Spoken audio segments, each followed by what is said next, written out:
इतिहास के रहस्यों के एक और एपिसोड में आपका स्वागत है।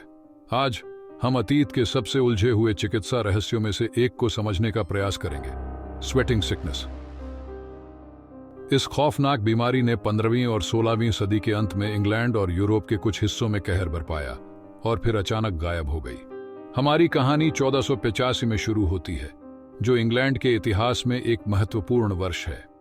बोसवर्थ फील्ड की लड़ाई गुलाबों के युद्ध का अंत करती है और हेनरी सेवर के उदय का संकेत देती है।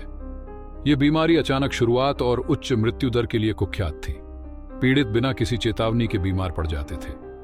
लक्षण स्पष्ट थे: तीव्र पसीना, ठंड लगना, बुखार, गंभीर सिरदर्द और तेज नब्ज। कई लोग पहले लक्षणों के कुछ घंटों के भीतर मर जाते थे, जिससे यह बीमारी उस समय की सबसे भयावह बीमारियों में से एक बन गई। स्वेटिंग सिकनेस ने 5 प्रमुख तरंगों में हमला किया: 1485, 1508, 1517, 1528 और 1551। प्रत्येक प्रकोप ने व्यापक आतंक और विनाश का कारण बना। विशेष रूप से यह बीमारी मुख्य रूप से इंग्लैंड को प्रभावित करती थी, लेकिन फ्रांस, जर्मनी और नीदरलैंड्स सहित मुख्य भूमि यूरोप के हिस्सों तक भी पहुंची। स्वेटिंग सिकनेस का कारण क्या था? यह प्रश्न सदियों से इतिहासकारों और चिकित्सा शोधकर्ताओं को उलझा रहा है। कुछ का मानना है कि यह एक वायरल संक्रमण था, शायद एक हंटा वायरस। अन्य बैक्टीरियल संक्रमण या पर्यावरणीय कारकों का सुझाव देते हैं। कई सिद्धांतों के बावजूद कोई सर्वसम्मति नहीं बन पाई है।